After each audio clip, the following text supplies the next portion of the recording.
people? Happy Tuesday. Hope all you're having a great day. Um, I guess I lost the bet.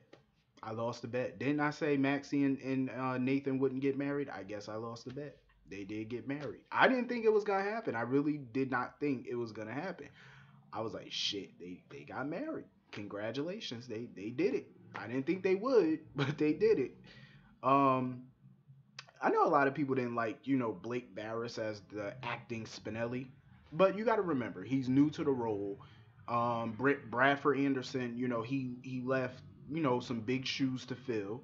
So give him a chance. I think he did a good job. Like I said, he did a good job. He didn't do horrible, but he did a good job. He wasn't perfect, he wasn't great, but he did good for what he had to do. So Blake Barris, he deserves an applause for that because he did do a good job.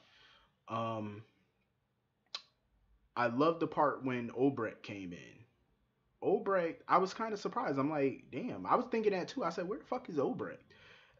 They got everybody there except the groom's mother. So I'm like, where is she? So then she finally pops up and she's pissed because they didn't call her, they texted her about the quickie wedding. And Anna and everybody else said, well, we all got text messages too. Yeah, but she's the mother of the groom, though. Felicia and Mac were there on time, but yet the mother of the groom wasn't. But she had surgery to do, so she was actually in surgery and stuff, so she didn't have her phone with her. But Nathan calmed her down, and she's okay with them getting married, of course. She just kind of was a little upset because the planning and all that stuff she didn't have anything to do with. She wished that she did, but she didn't. But that's just the way shit works out. You know what I mean? It is what it is.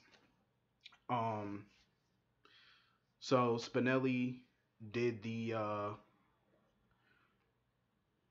ceremony as the ordained minister, and it was a nice ceremony. They did flashbacks of Maxie and Nathan's adventures and what led to them getting married, and the ups and downs of their relationship the last 2.5 years. So it was pretty cool. Um,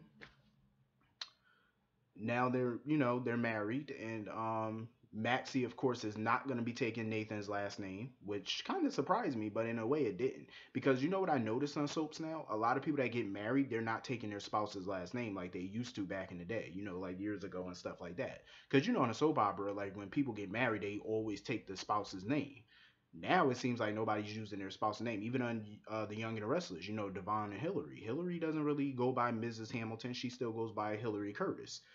um, some people refer to her as Mrs. Hamilton, but she still basically kind of goes by Curtis.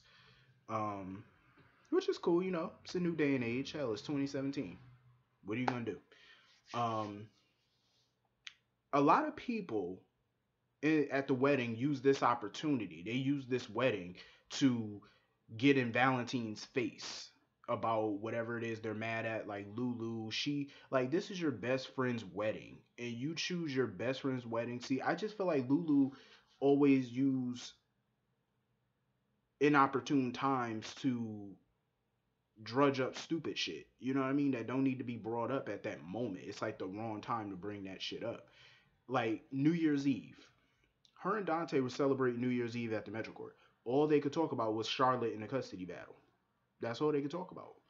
And I said it that day. I'm like, this shit couldn't wait until the next day. You had to do it on a celebratory night, and now here it is, her best friend's wedding, and you decide to run up on Valentine and tell him, oh, I want to tell Charlotte I'm her mother. Da da da da.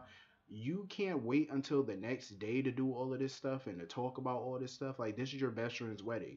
It's supposed to be a joyous occasion. Now is not the time to be talking about custody and how much you hate a person. And it's, come on, put that shit to the side for the next day. Figure that out the next day. Don't bring that shit up now when it's your best friend's wedding. I feel like that's tacky as fuck. It's very tacky. It's childish. Move it along. Now is not the time to tell Charlotte that you're her mother. Why don't you wait till another time? Like I said, just wait. It's like, what the fuck? So right after she leaves, Anna comes over. because she still wants to get up in Valentine's face about what happened on her birthday 30 years ago when she was a recruit or whatever in the WSB. I said, just all these people ganging up on Valentine at somebody else's wedding. I said, you know how tacky that shit is? Um, so Jordan. Jordan. I guess her and Dr. Maddox are getting ready to break up. He was pissed because she chose to leave the wedding ceremony early to go interview Buzz, the homeless guy. And Andre was pissed because he didn't want her to go. He wanted her to wait and, enjoy the moment, enjoy the wedding, stay there with him. And, you know, Andre's the whole reason why Jordan is the reason Andre's even at the wedding. You know what I mean? He's her plus one. Um, and she just gets up and leave. And then when she tried to kiss him goodbye, he moved his face. He didn't even want to kiss the bitch. I was like, I'm not mad at him. It's like, come on, that shit could have waited till the next day. I understand it's a big case. I get it. It's a huge case. She wants to wrap this case up, but you could have waited for another day. Like, you could have waited the next day. Didn't Curtis say in the last episode that he can get her a meeting tomorrow? So why does it have to be tonight? When you're in the middle of a wedding ceremony. Like, seriously, one of your detectives slash friend is getting married and you leave to go handle a witness that could have waited till tomorrow. I can understand, being a police commissioner and stuff like that, this is a murder investigation, so it is huge. Every second counts. I get it. But at the same time, you're jeopardizing your relationship with a good person to do this. And but it is what it is. I'm gonna watch this play out because I'm interested in seeing how this, where this goes. Um, I did not tell you all, predictable to the very fucking end. Didn't I tell you? Julian was gonna tell um Jason and Sam everything, and I knew it. I said, watch Olivia come in.